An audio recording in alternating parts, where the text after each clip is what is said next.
Il est paru en 2015 un livre que j'ai écrit sur les pervers narcissiques, qui est un sujet à la mode, pour le meilleur et pour le pire. Pour le meilleur, parce que ça permet de repérer ces personnalités qui sont infiniment toxiques et destructrices.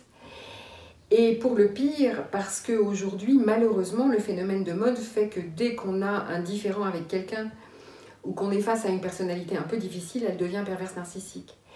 C'est extrêmement dangereux parce que c'est un diagnostic qui convient de ne pas diluer les pervers narcissiques. Les vrais, il faut les repérer de manière à s'en séparer et à les fuir. Avec les autres, il y a peut-être des choses à faire, ou en tout cas, ça ne se traite pas de la même façon.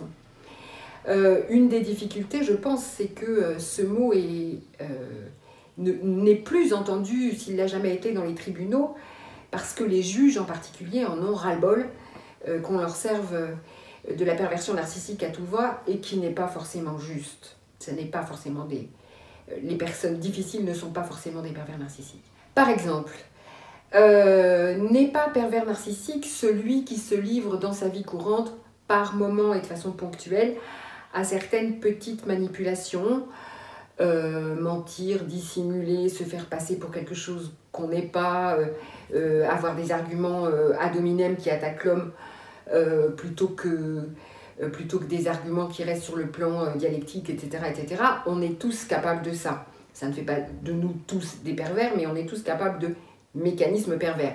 Alors, évidemment, dans des situations difficiles et conflictuelles comme le divorce, on imagine bien que ces manifestations peuvent être augmentées. Il ne faut pas non plus confondre présence d'un pervers narcissique et situation perverse. Situations dans lesquelles on ne sait plus quoi faire parce que ce qui se passe est indécidable. Il ne faut pas confondre la perversion narcissique avec les troubles de l'humeur, les petits troubles courants, un trouble qui s'appelle alexithymie, c'est-à-dire les gens qui sont incapables de lire lexique leurs humeurs.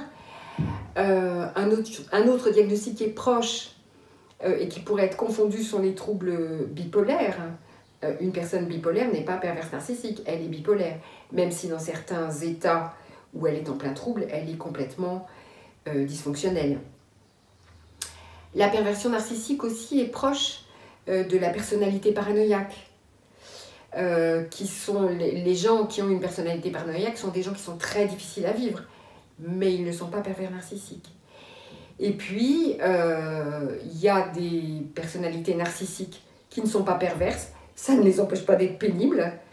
Et puis, il y a des pervers qui ne sont pas narcissiques, mais qui commettent des actes qui sont de la perversion franche. Alors, de cela aussi, il convient de s'isoler et de fuir le plus vite possible, mais ce ne sont pas des pervers narcissiques.